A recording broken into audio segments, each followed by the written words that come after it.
How to sync your email. Syncing your email account with TaxDome allows you to get a shared inbox for each client, which keeps things organized, neat, and streamlined.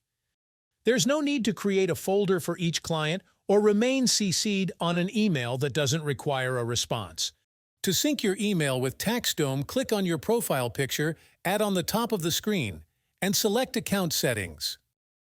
In the Email Sync section, type in the email that you want to sync, then click the Sync Your Email button. First, you'll have to check that your email address is correct, then click Continue to sign in to TaxDome. Next, select what TaxDome can access and click on Continue.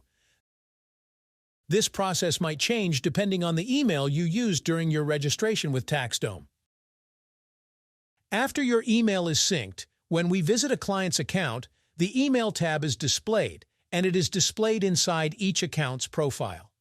Also in the Accounts Info tab, if the Email Sync toggle is turned on, all new emails from this email address will appear in the Email tab. And that's how to sync your email with TaxDome.